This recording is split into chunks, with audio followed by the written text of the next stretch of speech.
Assalamualaikum warahmatullahi wabarakatuh. Selamat datang kembali di Lensamu Podcast. Alhamdulillah pada kesempatan hari ini guys, kita sudah kehadiran seorang tamu. Dua orang tamu yang keren banget. Yang pertama adalah dosen spek bocil. Nah, ini mungkin teman-teman sudah kenal gitu ya. Dan juga satu lagi dosen pengamat sepak bola. Siapa beliau-beliau ini?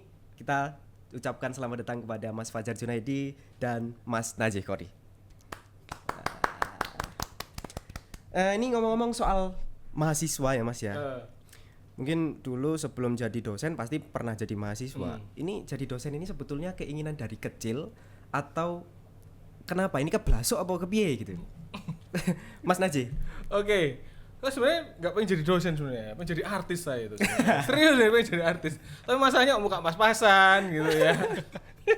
Serius Mas, pengen jadi artis aku. Tapi muka pas-pasan, nggak punya skill gitu. Tapi bukannya sekarang udah jadi artis TikTok ya Mas ya?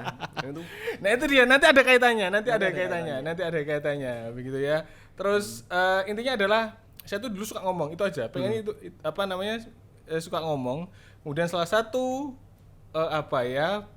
cara untuk mengeluarkan bakat saya dengan cara ngomong adalah dengan jadi dosen. Gampangnya seperti itu. Sederhananya seperti itu. Kalau misalkan begitu. Ngomong di depan mahasiswa ya nanti diri battle dikit-dikit lah ya. Nah, gitu. Ya, intinya saya suka ngomong. Begitu. Kalau Mas Fajar? Kalau saya jadi dosen itu sebenarnya tidak pernah saya cita-citakan ketika jadi mahasiswa. Saya masuk kuliah itu tahun 98. Waktu itu era reformasi. Pas krisis banget itu ya? Iya, pas krisis. Saya ingat banget karena mas saya Madiun, kuliah saya di Semarang.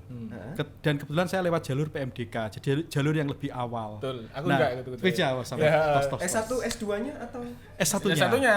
Jadi cuma kirim rapot kan Mas Jun ya? Kirim rapot. Yes. Dan itu dulu itu benar-benar terseleksi. Sebelum ada PTNBH, itu benar-benar prosesnya sangat terseleksi. Jadi sangat beda dengan sekarang ya. Gitu. Nah, saya ingat banget waktu itu Solo itu terbakar. Saya ingat banget waktu itu habis terbakar maksud saya karena takut naik bis. Akhirnya saya naik kereta. Yeah. Kalau nggak salah keretanya namanya Pandanaran dan kereta itu hanya Solo sampai Semarang. Dan bayangkan kursinya itu pakai bangku panjang adep-adepan dan ada yang tanpa kursi. Jadi duduknya lesen. Jadi memang kayak kereta gerobak gitu ya orang menyebutnya. Kayak sekarang ya. Kayak angkot, ya. Karena waktu itu kondisinya kan secara keamanan juga belum stabil dan sebagainya. Tapi kan saya harus menuntut ilmu gitu. Nah, waktu itu mengapa masuk kuliah komunikasi? Karena waktu itu ada tren media sedang naik. Ya kan, ada televisi swasta mulai siaran di awal tahun 90-an. Ada kebijakan open sky policy dari pemerintah Orde Baru sehingga televisi swasta mulai siaran. Apalagi waktu itu pas reformasi banyak media-media baru. Nah, maka kemudian tersounding gitu ya. Maka kemudian saya berminat untuk jadi jurnalis. Masuklah di komunikasi. Tapi beda, komunikasi di zaman saya dulu itu masih bergaya Orde Baru karena masih ada peminatan penerangan. Yeah. Jadi saya masih mendapatkan mata kuliah itu seperti pengantar penerangan, manajemen penerangan, ya. Karena dulu imajinya kuliah komunikasi itu sebelum reformasi salah satunya adalah menjadi juru penerang di departemen penerangan. Tapi di era reformasi departemen kan ditutup. Ada kementerian penerangan gitu. Iya. Sekarang jadi Kominfo. Dulu namanya departemen penerangan. Benar-benar wah menarik nih. Iya, betul. Ini kalau misalkan dulu itu ya kan pengalamannya berbeda. Mulai kuliah itu kan ya perjalanannya pun sudah beda. Kalau kita sekarang udah pakai motor gitu ya Mas ya, akses informasi juga sudah sangat terbuka gitu. Ada nggak sih perbedaan mahasiswa dulu dengan sekarang yang sangat dirasakan? Ya, Mas Jun monggo. Kayak Mas Jun ya lebih lama jadi dosen. Saya baru 10 tahun, Mas Jun udah 20 tahun lebih. Saya ya betul. Ya, kan? Saya anniversary jadi dosen tuh September tahun 2003. Jadi 20 tahun menjadi dosen di UMY pertama kali, kemudian diajak Mas Najih juga ngajar di UMS, juga dosen tamu di UAD. Mas Najih jadi UAD ya. Sempat ngicipin di beberapa universitas Muhammadiyah gitu ya. UMS, bantuin dirikan prodi komunikasi di UMS di tahun 2006, terus bantuin juga waktu pendirian di Unisa dan beberapa kampus lain. Bahkan saya sempat jadi dosen tamu cukup lama di Universitas Kristen Satya Wacana di Salatiga, kemudian di Universitas Atmajaya juga. Jadi dosen tamu di UPN juga pernah, di UI juga pernah. Jadi cukup lama lah saya jadi dosen. Nah, apa yang membedakan? Sebenarnya satu adalah dulu itu kita satu ya, kalau ingin mendapatkan informasi yang katanya A1, kita harus ikut organisasi kemahasiswaan atau komunitas. Oh iya, betul, Karena betul, belum ada media sosial. Yang kedua adalah dulu waktu menunggu dosen itu dimanfaatkan untuk ngobrol. Betul. Sekarang kan dimanfaatkan untuk asik sendiri HP-an. dengan HP-an. Dulu seingat saya kalau kita masuk ke kelas, dosennya sudah di kelas itu benar-benar malu. Benar-benar dan ya antara berani nggak berani. Meskipun ada beberapa dosen yang membolehkan, tapi kita tuh benar-benar nggak punya muka kalau sampai dosen lebih awal masuk ke kelas gitu. Dan yang lain tentu saja adalah tradisi membaca ya, karena dulu adalah eranya buku cetak, jadi membaca itu benar-benar harus mendalam. Nah kalau sekarang kan scroll generasi scroll itu, dan dulu belum ada teknologi yang cukup maju ya, bahkan mencari data aja Google belum ada. Dulu eranya masih Alta Vista, Yahoo masih baru. Anak sekarang mungkin nggak ngerti ya, email aja Hotmail. Saya udah terakhir pakai Yahoo saya SMP itu. Iya. Gitu. Nah mungkin Mas Najih yang bisa lebih update nih.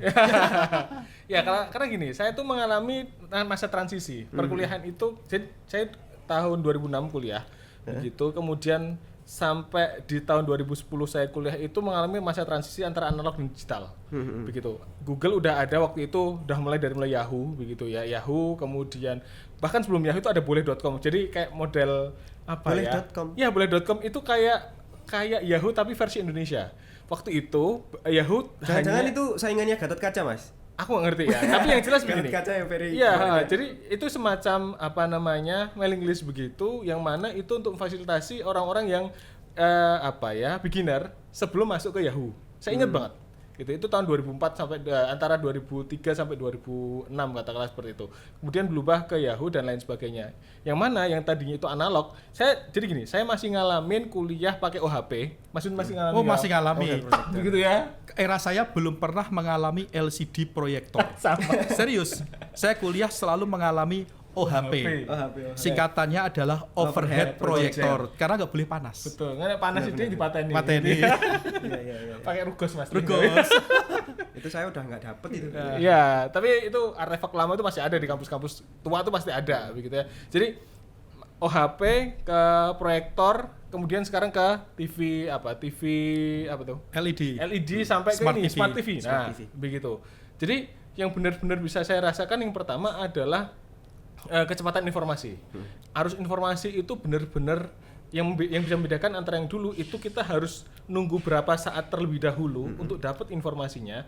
Tapi sekarang apa sih yang nggak bisa kita dapatkan informasinya begitu? Bahkan mungkin kita dapat supply secara langsung tanpa kita minta begitu, ya. Betul, itu dia. Itu yang pertama. Kemudian yang kedua yang membedakan adalah karena saking derasnya arus informasi dan saking ketercukupannya informasi tersebut, mahasiswanya atau generasi muda sekarang itu cenderung lebih apa ya? Kalau aku bilang apa ya? Ya fragile lah ya, apa namanya? Lebih rentan begitu. Digesek dikit isunya adalah mental health. Wah itu aku rasa Mas Jun juga merasakan nih. After pandemi jadi kaprodi. After pandemi jadi kaprodi itu gimana rasanya begitu? Ya karena saya benar merasakan. Jadi saya kaprodi itu dari 2019. Alhamdulillah selesai. Di tahun 2023 selesai di Selamat Mas Jun.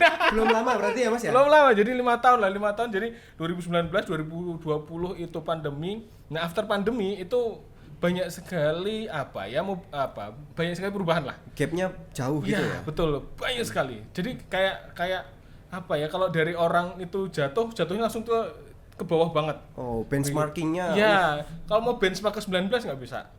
Kemana lagi gitu loh. Jadi nggak ada benar-benar membuat culture baru. Gitu, karena memang pada saat pandemi kan kita dipaksa untuk di rumah, kemudian kita harus berhadapan dengan apa-apa yang berbau digital begitu ya. Yang itu mungkin menjadi salah satu pembeda antara mahasiswa dulu, kemudian transisi dan anak sekarang begitu. Saya bisa benar-benar merasakan ketika mulai angkatan 2020 itu engagement antara dosen dan mahasiswa itu kurang banget. Begitu. Saya kan masih juga pernah merasakan, atau angkatan 18 deh. Saya paling denger banget tuh sama angkatannya situ tuh, ya kan? Tuh David tuh, ya. Itu saya kuat banget engagementnya itu, ikatannya itu kuat banget, begitu. Tapi begitu ketemu sama 19 deh katakanlah, kan 19 itu kan satu semester Habis itu pandemi? Yes, 1 semester, kemudian semester kedua masuk. Termasuk saya, Mas. Oh gitu, Saya oke. 19. Masuk satu atau 2 minggu aku lupa, habis itu langsung pandemi. Nah, itu dia yang membuat engagement antara dosen dan mahasiswa itu berkurang, sehingga itu ya mahasiswa juga bingung mau benchmark kemana, gitu, mau nyontoh ke siapa itu bingung. Ya, jadi itulah yang membuat perbedaan. Ya tadi kembali lagi ke masalah mentalitas itu yang nggak bisa dibohongi lah. Nggak bisa dibohongi. Itulah yang menjadi gap antara antara millennials dan Z. Betul. Ya, apalagi orang-orang in between millennial and Z itu pasti bisa merasakan bagaimana gemblengan orang tua zaman dulu, tapi mereka harus berhadapan dengan empuknya mental generasi Z sekarang. Ya. Begitu. Jadi Jangan-jangan ini juga berpengaruh ke etika mahasiswa, Mas. Nah, ini mungkin akan menarik ya. Beberapa waktu yang lalu saya scroll di TikTok gitu. Mungkin Mas Najih sebagai TikTokers juga ya, dosen TikTokers, itu melihat satu hal yang viral. Ada dosen yang memarahi mahasiswanya karena ketika presentasi itu pakai bahasa aku untuk merepresentasikan dirinya. Ini gimana perspektif dari dosen-dosen ilmu komunikasi gitu ya di era modern yang sekarang seperti itu? Oke, kalau kita harus melihat dari pendekatan etika. Oke, misalnya kalau kita bicara jenis etika itu kan ada etika normatif dan etika deskriptif. Kalau kita mau bicara tentang deskriptif kan sekadar menggambarkan. Tapi kalau kita bicara etika normatif, kita harus bicara benar atau salah. Yang kedua, ada 2 teori etika. 1 etika deontologi dan 2 etika teleologi.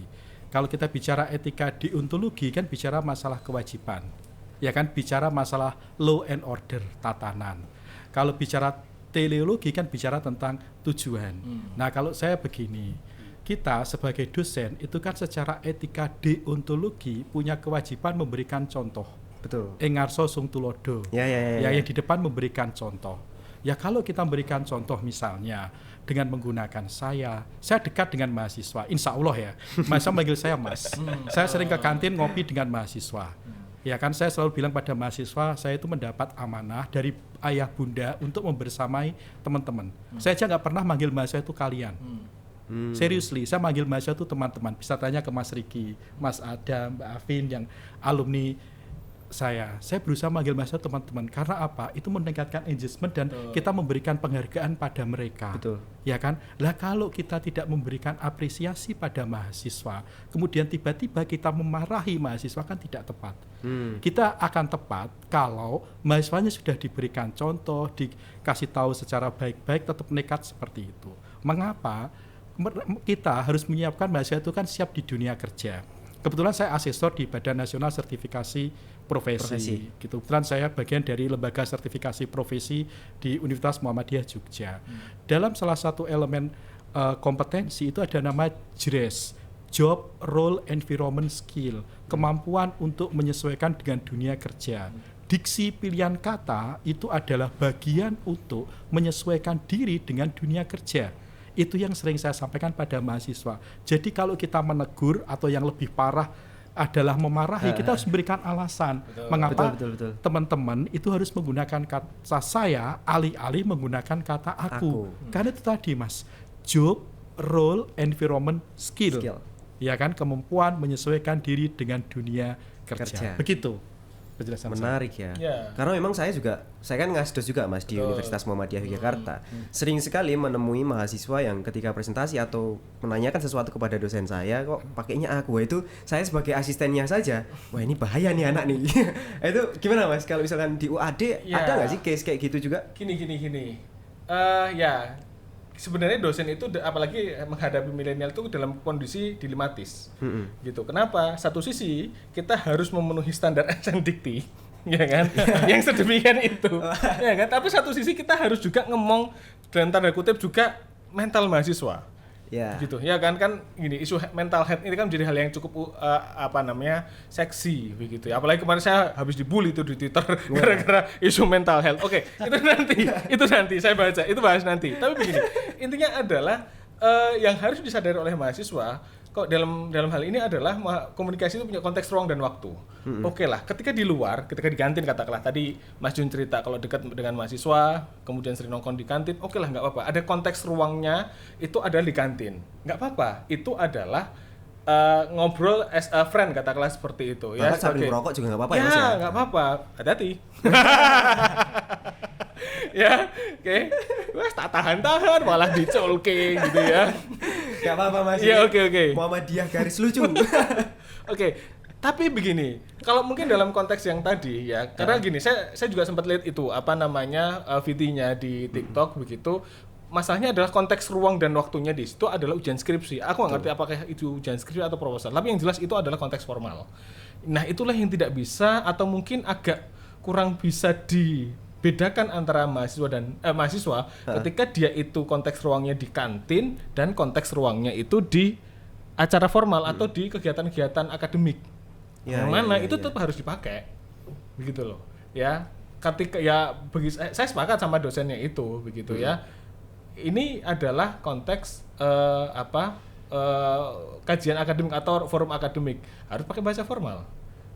Begitu ya. Yang itu yang sebenarnya harus disadari oleh mahasiswa. Yang mana kembali lagi di satu sisi kita harus ngomong artinya mahasiswa begitu, kita harus gemati ya mahasiswa kalau kata orang Jawa kayak gitu. Tapi satu sisi juga etika mahasiswa kita harus tetap dijaga. Kita harus jaga. Ya, betul. Begitu. Itulah yang sebenarnya harus kita kita sadarkan kepada bukan milenial, Gen Z begitu ya, Gen Z, sehingga mereka harus tahu konteks mana ruang ketika harus ngomong aku kamu sama dosen, tapi ada satu ruang juga atau satu konteks ruang dan waktu juga yang harus bicara formal. Kira-kira gitu. Saya sepakat sama yang disampaikan Mas Fajar Junaidi tadi bahwa perlu ada kemampuan mahasiswa era saat ini termasuk saya gitu ya untuk memposisikan dirinya itu sesuai dengan environment. Betul. Gitu. Nah, kemudian environment ini yang juga akan membentuk etika dan gaya komunikasi dia gitu ya. Ada ini nggak sih, ada kecenderungan atau cara berpikir baru nggak sih ketika mahasiswa sekarang ini mungkin ya dalam tanda kutip tren organisasi sudah mulai menurun gitu. Jelas. Kemudian banyak mahasiswa yang tidak lagi suka berkerumun untuk mendiskusikan sesuatu. Perlu ada paradigma baru nggak untuk melihat hal ini? Karena saya sebagai mahasiswa pun melihat bahwa kalau misalkan kita hanya banyak berdiskusi di kelas gitu ya, mungkin bahkan orang-orang yang secara etik kurang epic gitu ya, itu kayaknya kurang banyak bertemu orang. Apakah malah dianggap freak gitu ya? Apakah ini perlu kita bongkar gitu untuk kita sampaikan kepada mahasiswa? Kalau saya gini, yang penting bagi teman-teman mahasiswa adalah kuliah itu kan tridharma perguruan tinggi. Kalau di Muhammadiyah, catur dharma. Betul. Nah, penuhilah itu. Satu, dan bisa mengintegrasikan. Ini poin pentingnya. Misalnya gini, pengajaran, penelitian, pengabdian al-Islam ke Muhammadiyah. Saya kasih contoh misalnya kelas yang saya ampu. Saya ngampu mata kuliah hukum etika media penyiaran dan etika periklanan di semester yang sedang berlangsung. Dan sudah selesai. Saya mengintegrasikan keempat aspek ini, kecuali yang mungkin agak kurang di pengabdian. Saya minta mahasiswa melakukan riset tentang pelanggaran etika di media periklanan maupun media penyiaran. Yang mana itu kan ketika mereka melakukan riset kan memasukkan elemen penelitian. Betul. Dan luaran dari perkuliahan itu yang sekarang sering disebut sebagai outcome based education adalah artikel jurnal sampai mereka submit di jurnal. Jadi sudah sampai di level itu. Iya. Jadi mahasiswa saya sharing ilmu tentang struktur IMRAT, introduction, method, research and discussion dalam jurnal. Kemudian penulisan artikel sesuai dengan template jurnal. Bagaimana bagian-bagiannya itu menjadi berkualitas. Jadi mengumpulkan artikel di akhir itu tidak lagi dalam bentuk makalah dengan logo kampus. Saya bilang kecintaan kita pada alma mater tidak hanya ditunjukkan dengan pasang logo, tetapi portofolio yang publish di jurnal. Mahasiswanya saya ajak untuk mencari jurnal. Saya ajari mereka apa itu Sinta. Ya kan, kemudian bagaimana mengirim melalui OJS 2 dan OJS 3. Bagaimana mengisi metadata dan sebagainya. Dan alhamdulillah bisa untuk submit ke dan itu jurnal. Kalau di UMB sama UAD bisa jadi syarat lulus kan ya? Betul. Ya nanti di akhir, Ya, di akhir. di akhir. Artinya gini, ketika kita menjadikan itu bagian dari OBE ketika kelulusan, kita kan harus mengajarkannya dalam proses pembelajaran. Sepakat. Ya kan, kebetulan ini mahasiswa semester 5. Dan alhamdulillah mereka bisa submit, beberapa udah terbit. Dan itu udah beberapa tahun sebelumnya. Sebelumnya saya ajak teman-teman mahasiswa itu nulis buku. Cuman karena sekarang lulus ISBN ini, to be honest, itu lama. Padahal kita kan dituntut agar nilai itu cepat pas keluarnya, bukan cepat ya. Momentumnya kan terbatas, maka kemudian saya geser nulis artikel di jurnal gitu. Nilai mereka akan menjadi A kalau mereka bisa submit ke jurnal, tapi sebelum submit harus konsultasi dengan saya. Jadi selama perkuliahan ada proses konsultasi. Nah, apa nilai Al-Islam Kemuhammadiyahannya? Yang menarik adalah ada beberapa kelompok itu menemukan ada beberapa pelanggaran, yaitu sebenarnya sangat luar biasa. Salah satunya apa? Iklan judi. Iklan judi itu kan luar biasa. Ya kan, saya minta mahasiswa mengkritisi. Cara kita berdakwah itu adalah salah satunya mengkritisi iklan-iklan judi yang bertebaran terutama di media sosial itu dengan menggunakan perangkat etika. Misalnya menggunakan etika pariwara Indonesia. Kalau menggunakan di media siber, kita bisa menggunakan perangkat aturan perundangan, yaitu Undang-Undang ITE misalnya. Kemudian Undang-Undang Perlindungan Konsumen dan seterusnya. Nah, itu kemudian dibentuk menjadi artikel jurnal kan mereka riset. Jadi kan ada 3 elemen pengajaran, penelitian, Al-Islam Kemuhammadiyahan itu bisa masuk di situ. Ya bayangkan kalau kampus-kampus PTMA ini mendorong mahasiswanya untuk membuat karya seperti itu. Ya kan, jadi target untuk bisa mencapai publikasi yang banyak itu bisa tercapai, tentu saja dengan tetap memperhatikan kualitas. Gitu sama seperti Mas Najih yang sudah jenderal TikToker. Nah, bayangkan kalau teman-teman mahasiswa itu diajak membuat konten yang berkualitas, kemudian kontennya itu dihakikan. Ada berapa banyak yang haki? Betul. Iya kan? Sesederhana itu sebenarnya, Mas. Karena penghargaan karya mahasiswa sepertinya perlu juga ya, biar nanti mahasiswa itu semakin bersemangat untuk membentuk satu hasil karya dari proses belajar di kampus gitu. Dan sepertinya Mas Najih selalu mengapresiasi itu di TikTok dan bahkan melibatkan mereka gitu Mas ya di konten-kontennya. Jadi gini, saya jadi teringat haki tadi Mas. Jadi sederhananya adalah ketika karya audiovisual itu dihakikan, itu kan jauh lebih sederhana. Begitu. Ya alhamdulillah kemarin Ilkom Wadi itu dapat apa ya? Dapat haki tertinggi, ada 400 haki dalam satu luar biasa. Dalam 1 tahun. Ya, ada 400-an haki dalam 1 tahun begitu. Nah, sehingga itulah yang menjadi apa ya? Kita sebagai seorang pendidik itu harus mengapresiasi apa yang disampaikan, apa yang dibuat oleh mahasiswa. Itu yang pertama. Kemudian begini, sederhananya adalah mahasiswa sekarang ini kan apa ya, kembali lagi mentalitasnya itu kan berbeda ya dengan generasi sebelumnya begitu. Tapi gini, saya yakin setiap generasi itu punya apa ya, punya kemasan masing-masing. Ya kita nggak boleh nyinyirin dan lain sebagainya atau julitin dan lain sebagainya, nggak usah begitu. Tapi gini, yang jelas ini perkara mentalitas. Kemudian sekarang itu kalau saya lihat polanya mahasiswa itu jauh lebih suka hal-hal yang sederhana, nggak rumit, nggak ribet begitu, kemudian menyenangkan. Begitu. Itulah yang saya gunakan ketika saya buat konten. Sebenarnya kayak gitu. Contohnya, mungkin teman-teman di sini pernah lihat saya bagi-bagi es teh begitu. Itu kan sebenarnya sederhana. Itu hal amat sangat sederhana. Es teh 2.500. Ya kan, sekelas itu ada 50, ya kan, katakanlah berapa tuh? Berarti cuma 100 ya, 75.000. Nah, sekitar gitu. Itu kan sebenarnya murah banget untuk harga sebuah kebahagiaan mahasiswa. Betul. Begitu ya. Kemudian ketika saya upload, kemudian itu banyak yang nonton, komentarnya itu yang justru membuat saya terkejut. Pak, pindah prodi ini, Pak, pindah kampus ini gitu. Kenapa seperti itu? Karena memang dosennya nggak ada yang kayak gitu. Gitu loh. Maksudnya gini. Maksudnya adalah kenapa nggak mahasiswa itu kan kita senengin dulu. Kenapa seperti itu? Saya yakin kalau mahasiswa itu seneng, belajar itu pasti masuk. Ya. Jadi ketika ketika dosen itu bisa memberikan nuansa kebahagiaan pada mahasiswa, ya hormon endorfinnya keluar, begitu ya, itu pasti akan jauh lebih bahagia dan dia akan jauh lebih mudah untuk menerima informasi apa yang kita sampaikan di kelas. Begitu. Oh iya, sobatmu, ini ngomong-ngomong tadi beliau menyampaikan bahwa di kelas itu kita harus asik. Ini ada satu video TikTok yang saya temukan di akun TikToknya Mas Najih ya. Ini akunnya boleh di-follow teman-teman semua. Itu apa Mas nama akunnya Mas? Dosen Spek Bocil. Nah, silakan teman-teman di-follow di Instagram dan di TikTok. Nah, ini luar biasa edukatif. Nah, ini kita akan coba lihat ya. Nah, ini nanti Apa tuh? yang soal Apa tuh? agak nge-lag dikit. Oh gitu ya. Nge-lag dikit enggak ngaruh gitu ya. Yang mana? Apa tuh? Yang kalau di kelas Nah. harus jadi dosen yang menyenangkan. Iya, Gitu. betul. Iya. Ya intinya begini, apa ya? Saya mencoba untuk apa?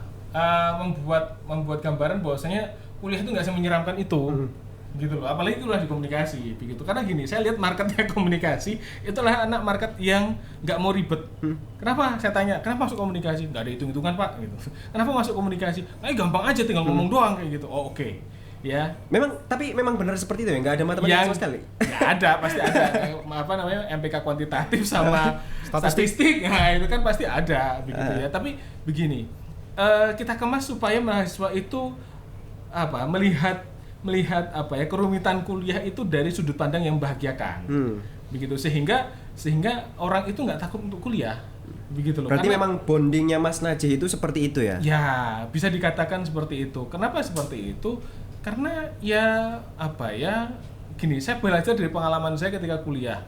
Saya tuh kuliah itu banyak stresnya, begitu. Sehingga ketika saya ngajar, saya jangan sampai mahasiswa saya jangan sampai menjadi saya seperti dulu.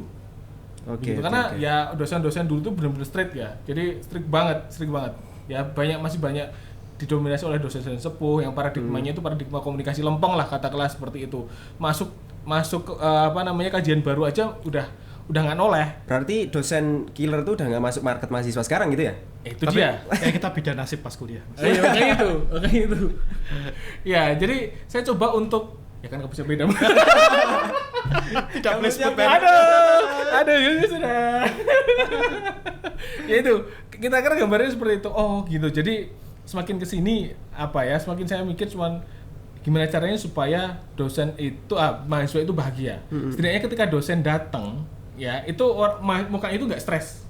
Yap, sepakat. Iya kan? Kalau mahasiswanya udah seneng tuh masuk kelas itu juga bawaannya bahagia gitu ya. Itu dia, itulah yang sebenarnya saya pengen buat. Termasuk ya kenapa saya buat kata dosen spek bocil itu kan ya karena marketnya itu adalah Gen Z gitu, yang mana bahasa-bahasa yang mudah difahami contohnya atau bahasa-bahasa populer yang di kalangan generasi Gen Z itu jauh juga mudah diterima. Bisa jadi seperti itu, katakanlah seperti itu.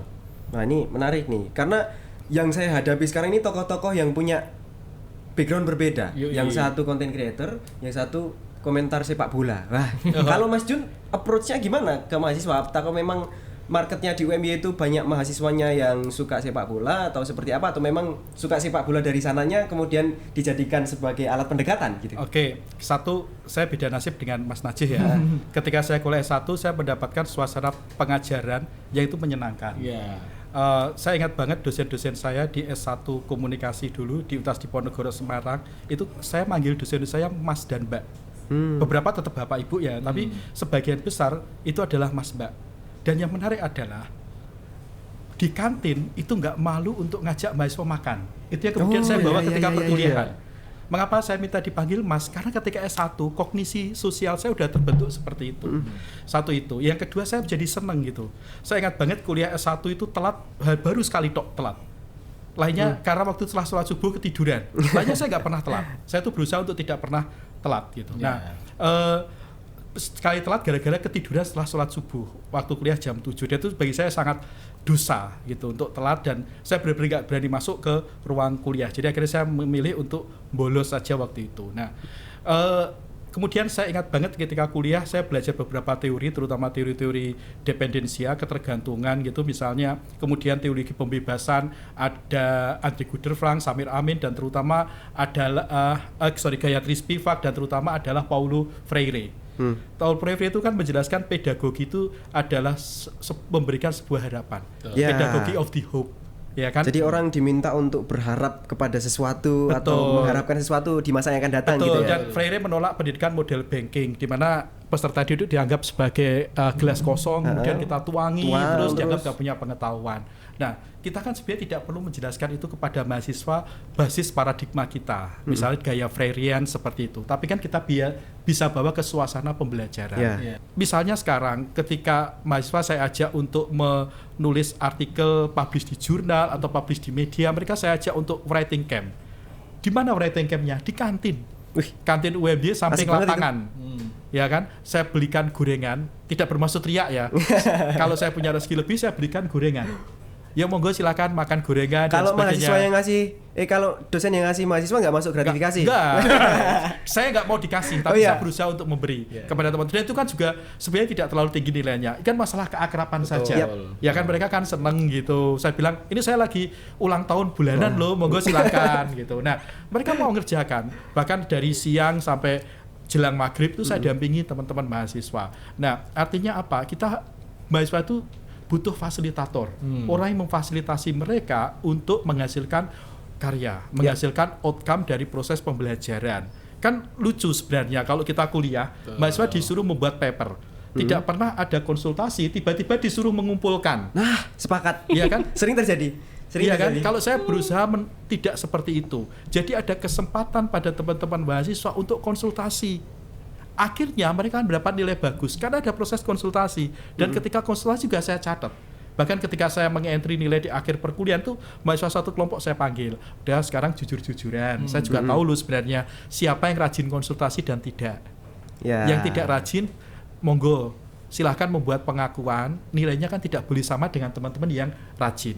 Ya kita mengajak mahasiswa berpikir dewasa. Even saya sudah punya datanya sebenarnya, karena saya catat kayak bimbingan skripsi gitu. Begitu Mas. Wah, ini menarik ya. Jadi proses pelibatan mahasiswa untuk kemudian punya program bareng, menghasilkan karya bareng itu penting gitu ya. Nah ini, jadi kalau misalkan kita ngomongin mahasiswa Mas, biasanya ada orang yang bilang kita diskusi-diskusi tok, tapi kalau misalkan nggak punya karya kok sayang gitu. Nah ini sudah diwujudkan kalau Mas Najih bikin konten bareng, kalau Mas Fajar bikin program bareng PKM gitu ya. Tapi ini Mas Jun, saya sempat membaca tulisan Anda ketika nulis di Mojo. Ya. Tulisannya itu menarik sekali.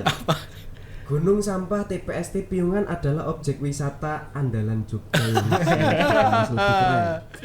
Jadi kalau misalkan kita baca, ternyata ada proses pelibatan mahasiswa di situ juga. Iya. Dan yang menarik Mas, ini dari segi komunikasi gitu ya, bahasa yang dipakai sarkastik sekali.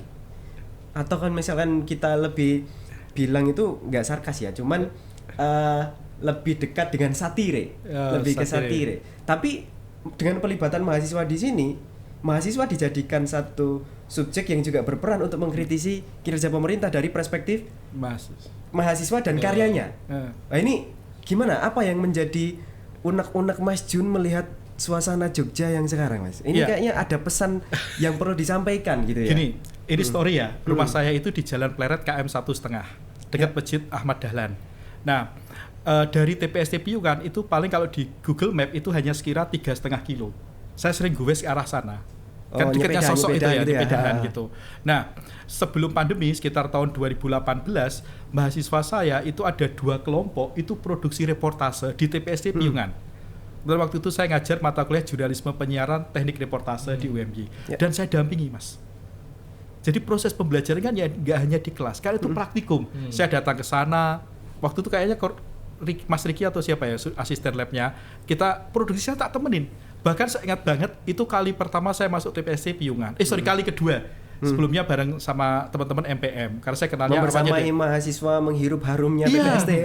Pakai masker itu 2 lapis. Dan di sana itu yang luar biasa kan di tengah TPST itu ada padasan yang buatin kan Lazismu dan MPM gitu. Nah, mahasiswa diajak ke sana itu kan bagian dari mereka harus riset. Bagian dari pengabdian masyarakat juga. Kan pelibatan. Kemudian kan kita screening dan kita upload di media sosial YouTube. Dan itu kan portofolio bagi teman-teman mahasiswa. Benar-benar melakukan reportase di lapangan, menjaga etika dan sebagainya. Sampai waktu itu jelang adzan maghrib. Akhirnya kita sholat maghrib itu di masjid terdekat. Jadi pas wudhu itu kita rasanya plong gitu. Karena seolah-olah ya masih nempel keringatnya. Untung waktu di musim kemarau, saya ingat masih di musim kemarau. Makanya saya bilang tadi ya, dosen itu tidak hanya di kelas. Betul. Ya kan? Ya. Ketika mereka produksi di lapangan kan kita bisa mendampingi. Ya. Artinya apa? Nun sewu, kalau ada apa-apa namanya contingency management skill. CMS-nya. Kalau ada apa-apa kita bisa support. Ya. Yang kedua, kita bisa memfasilitasi mahasiswa apa-apa yang mereka butuhkan. Misalnya ketika mau wawancara dengan warga, kita minta dulu ya, coba teman-teman coba dulu. Kalau mereka mentok nggak berani ya kita dampingi Izin, untuk ketemu dengan gitu warga. Itu kan proses menghasilkan karya begitu. Dan ini kan sekali lagi pelibatan mahasiswa dan dosen menjadi fasilitator dari proses pengajaran itu, Mas. Oke. Saya ingin mendengar satu catatan penting ya dari kedua orang yang luar biasa ini terkait dengan harapan pendidikan di Muhammadiyah terutama. Karena kita melihat Muhammadiyah ini kalau misalkan dibandingkan dalam konteks nation state gitu ya, negara punya lebih sedikit universitas dibanding Muhammadiyah. Betul. Cuman kalau misalkan kita melihat sekarang yang berjalan juga sepertinya masih perlu ada perbaikan. Ya. Apa yang mungkin diharapkan dari sosok Mas Fajar Junaidi yang sekarang masih menjadi Kaprodi dan Mas Najih yang pernah menjadi Kaprodi? Aku bahagia ini. Aku ini aku bahagia. Ya. Pernah menjadi kaprodi. Yang pernah dulu lebih senior. Ya. Aduh, apa ya? Gini, adaptasi itu harus ada. Ya. Begitu. Adaptasi itu harus ada. Kalau saya sih melihat dalam konteks keilmuan saya, ilmu komunikasi, ke depan itu kan dunia digital itu benar-benar apa ya, menjadi salah satu lahan apa ya, pekerjaan. Begitu. Salah satu profesi di dunia digital itu adalah content creator. Ya, benar-benar. Iya kan, gitu. Jadi gini, mahasiswa itu sebenarnya kan apa ya, ngikut aja sama dosennya. Berarti apa? Dosennya harus upgrade. Gitu, dosennya harus upgrade. Kalau seandainya katakanlah lahan ke depan itu adalah lahan digital yang khususnya salah satu profesinya adalah content creator, berarti harus dosennya harus nyemplung dulu nih jadi content creator. Begitu. Sampai ke tahap bagaimana cara bikin engagement, bagaimana dapetin KOL, ya kan? Oh. Iya dong. Gimana kita cara ngajarin ke mahasiswa? Oh, ini loh KOL. Oh, ini supaya kamu dapat callingan dari KOL, dapat endorsement itu gimana caranya? Sudah pernah dapat endorsement, Mas? Ya gimana ya? Ini nih yang ditunggu. Ya, itu hanya sampai, tapi gini, terlepas berapa red card-nya gitu kan, terlepas dari berapa red card-nya, tapi kan ada proses yang namanya pendekatan dengan apa ya, dengan agensi KOL. Ya kan, dengan itulah yang justru yang saya dapatkan. Oh alah, agensi KOL itu negonya cara kayak gini toh, sehingga apa, katakanlah di mata kuliah sosial media, katakanlah kayak gitu. Ya itu kita ajari bagaimana supaya kalian naikin engagement. Kalau udah dapat engagement, berapa red card kalian, kemudian kalau seandainya di calling sama KOL itu berapa. Nah gitu loh, yang hal-hal yang kayak gitu yang sebenarnya upgrade dosen yang sampai sekarang itu masih belum banyak, saya bisa katakan seperti itu. Begitu, sehingga perlu ada percepatan artinya di situ. Ya, yang tadinya guru calon mahasiswa ini nggak pengen masuk FKIP, pengen jadi guru, kita rubah paradigmanya. Kenapa nggak jadi konten kreator pendidikan aja? Ya kan? Kenapa nggak jadi agen-agen KOL khusus untuk instansi pendidikan digital, ya kan sekarang udah banyak itu instansi pendidikan digital, baik itu dari mulai kampus sampai ke bimbingan belajar ada kan, kayak gitu kan. Itu kan butuh tenaga yang paham dengan konten-konten pendidikan plus paham dengan yang namanya berbagai macam seluk-beluk di dunia digital. Nah itulah yang sebenarnya harus dievaluasi. Kalau seandainya kedepannya itu adalah dunia digital, berarti sekarang kita sudah juga harus mulai digital sampai ke tahap teknis digitalnya itu bagaimana. Karena saya melihat banyak sekali kebutuhan strategisnya itu. Gitu ya? Kebutuhan yang ke teknis, sehingga orang itu berubah paradigmanya. Oh, nek aku kuliah ning FKIP atau aku kuliah ning pendidikan itu ora kudu dadi guru, tapi dari mulai personal branding, ningkatin engagement sampai ke tahap red card, itu sebenarnya yang harus diketahui oleh tenaga pendidik sekarang, begitu loh. Jadi mereka lulus selesai, udah tinggal atau mungkin investasinya sebelum mereka lulus kemudian mereka lulus udah tinggal menikmati aja katakanlah seperti itu. Walaupun memang nggak sesederhana itu ya. Ya membangun personal branding itu setahun 2 tahun itu harus cari apa yang pas, bagaimana audiensnya. Dan harus sustain gitu ya. Yes, itu dia harus konsisten dan lain sebagainya. Kira-kira gitu aja sih Mas. Oke, terima kasih Mas Jun, saya ingin mendengar satu masukan untuk pendidikan di Muhammadiyah. Oke, saya boleh diambilkan beberapa buku. Sebetulnya info buat sobatmu semua, Mas Jun ini adalah penulis ulung ya. Jadi bukunya beliau tuh banyak sekali. Termasuk ini yang sudah dibawakan. Terima kasih. Oke. Ini beberapa buku yang saya tulis, terutama saya tunjukin. Ini bukan saya. Ini buku yang ditulis oleh teman-teman mahasiswa angkatan 2010. Broadcast UMB 2010. Sekarang udah jadi orang semua, teman-teman mahasiswa. Ada yang jadi jurnalis, ada jadi dosen, ada jadi humas di PKU di Pekalongan Pekajangan juga gitu. Dan ketika ketemu, saya jujur saya tuh susah menghafal nama, tapi mudah mengingat wajah dan karya. Dulu angkatan berapa? Angkatan 2000. Oh, bukunya ini ya. Iya, Mas. Dulu launchingnya di sini bla bla bla. Terus ini yang ditulis oleh teman-teman mahasiswa Adver angkatannya Hanif Indi itu angkatan berapa ya? 2020. Bawah saya 20. 20 ya, 20. Nah, ini beberapa 2 kelas. Jadi mereka nulis artikel 3 halaman gitu tentang etika periklanan, kemudian kita edit bareng-bareng, kita kompilasi bareng-bareng dengan tim editor di bawah supervisi saya. Ini nama editornya mahasiswa semua. Mahasiswa semua itu ya. Ini nama, meskipun saya juga ada, saya pasti tetap bantu ya. Terus ini penulisnya juga teman-teman mahasiswa. Nah, covernya pun teman-teman mahasiswa. Kalau yang menarik covernya ini kalau digabung, nah ini jadi baru nih. Ini kan menggabungkan beberapa gagasan ya. Artinya mereka desain komunikasi visualnya jalan, kemudian yang punya interest gitu ya? Iya, carousel. Yang punya interest di sini jalan, kemudian yang menjadi editor akan punya portofolio sebagai editor, lainnya sebagai penulis. Nah, dan bukunya ber-ISBN semua. Poinnya adalah gini, ini kan bicara tentang gagasan berkemajuan. Saya ngajak mahasiswa nulis buku itu sejak tahun 2006 jika tidak salah. Saya ajak nulis buku bareng-bareng dan saya bilang ini karya bersama, karya kita semua. Bagaimana menerbitkannya, kita patungan, saya ikut patungan. Nah, sekarang saya ajak juga mahasiswa misalnya mereka menulis artikel di jurnal, submit di jurnal dan sebagainya. Alhamdulillah prodi saya penyumbang terbanyak untuk Sipkat Mawa. Nah, dan termasuk yang lain ya, termasuk yang lain juga tadi. Nah, poinnya adalah mengajak mahasiswa untuk punya gagasan berkemajuan, agar teman-teman mahasiswa ini selangkah lebih maju dengan kompetitornya di tempat lain. Misalnya sebagai Kaprodi saya buat kebijakan mandatori bagi mahasiswa untuk ikut ujian sertifikasi. Agar apa? Ketika lulus mahasiswa punya sertifikat kompetensi Garuda Emas dari BNSP. Ini kan bagian dari unique selling point karena ada pengakuan dari dunia kerja melalui BNSP. Nah, ini yang seharusnya bisa kita kedepankan. Dan yang penting adalah kolaborasi. Saya sering kolaborasi dengan Mas Najih. Kebetulan kami di PTMA punya asosiasi pendidikan ilmu komunikasi khusus Ilkom gitu ya. Dan kita saling support Mas. Misalnya WAD butuh reviewer jurnal, ya saya jadi reviewer.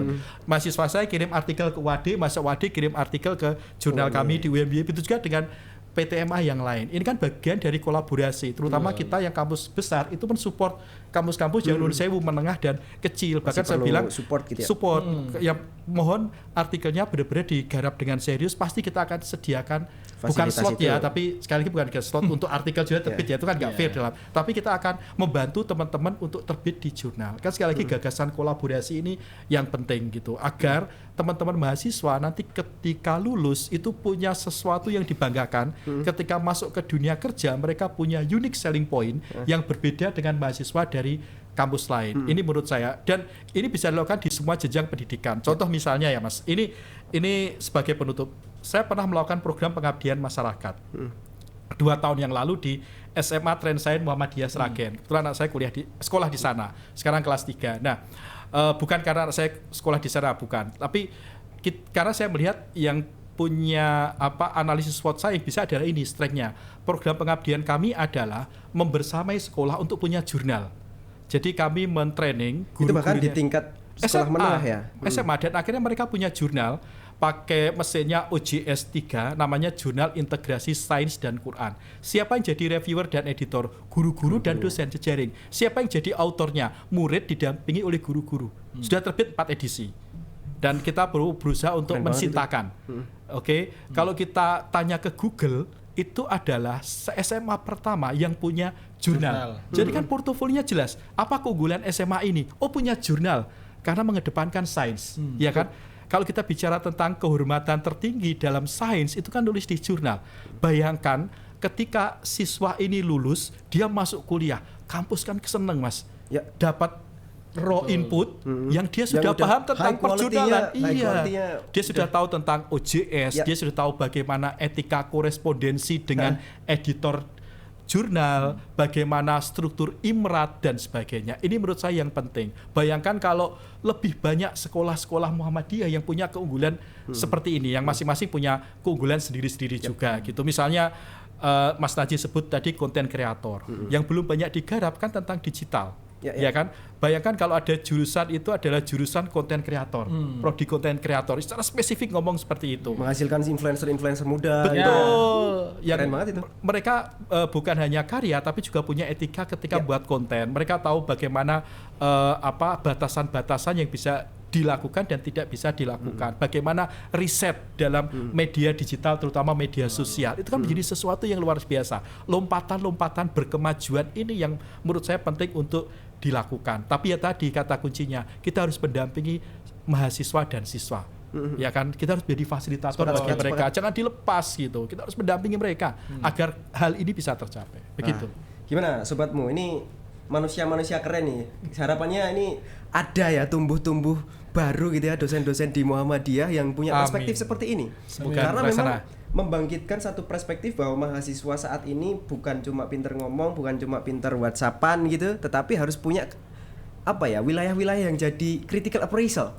Jadi kita punya karya yang orang itu melihat, bisa dikritik, bisa dipuji gitu. Artinya ketika kita lulus dari universitas atau bahkan tadi sekolah menengah pun kita sudah ada sesuatu hal yang bisa ditawarkan kepada masyarakat. Sebagai sebuah penutup, saya ingin satu pesan dari Mas Najih dan Mas Fajar Junaidi kepada sahabat-sahabat kita yang sekarang baru struggle mungkin nulis skripsi atau jurnal untuk lulus. Nah, itu karena teman-teman saya banyak yang curhat sampai nangis-nangis. Angel nulis skripsi ternyata gitu. Gimana, Mas? Pesan ya? Oke. Sebenarnya skripsi itu bukan diratapi. Skripsi itu dikerjakan. Bagaimana kita bisa mengerjakan skripsi? Kita harus banyak membaca, Iqra, dan kemudian kita mengkontemplasikan apa yang dibaca. Toh sekarang banyak aplikasi yang akan membantu kita. Beda dengan zaman saya, Mas Najih, atau generasi sebelum kami. Misalnya, ini contoh konkret ya, kita ingin melacak tentang penelitian-penelitian terdahulu yang pernah dilakukan. Kan kita bisa menggunakan aplikasi, namanya Fosviewer. Ya. Jadi literasi itu yang penting bagi teman-teman mahasiswa. Sekali lagi, skripsi bukan untuk diratapi. Ada orang lain yang jauh lebih banyak yang bisa menyelesaikan skripsinya dengan berbagai kondisi yang mereka hadapi. Dan mereka juga manusia seperti kita. Ya kan? Kita jalani dengan sebaik-baiknya, dengan sehormat-hormatnya, karena itu adalah portofolio bagi kita. Ingat, di skripsi kan ada halaman persembahan. Ketika saya nguji skripsi, ketika penutupan, saya selalu bicara pada mahasiswa, selamat mewakili alma mater yang kita cintai, selamat atas kelulusannya, dan pesan kami adalah orang pertama yang harus Anda kasih tahu dari kelulusan ini adalah ayah dan bunda, bukan orang lain. Begitu, Mas. Mas Najih. Oke, saya sederhana aja. Jadi skripsi atau tulisan apapun itu, atau menulis itu adalah sebuah keringat. Ya, penulis itu bukan bakat, tapi penulis itu adalah keringat. Maksudnya apa? Ya ada effort, begitu ya. Buat teman-teman yang lagi ngerjain skripsi, just do it. Itu aja. As simple as that, just do it. Terima kasih Mas Najih dan Sama-sama, Mas Fajar Junaidi Mas. sudah hadir di Lensamu Podcast. Dan inilah akhir dari perjumpaan kita. Terima kasih kawan-kawan sudah menyaksikan sampai akhir. Sampai jumpa di Lensamu Podcast selanjutnya. Assalamualaikum.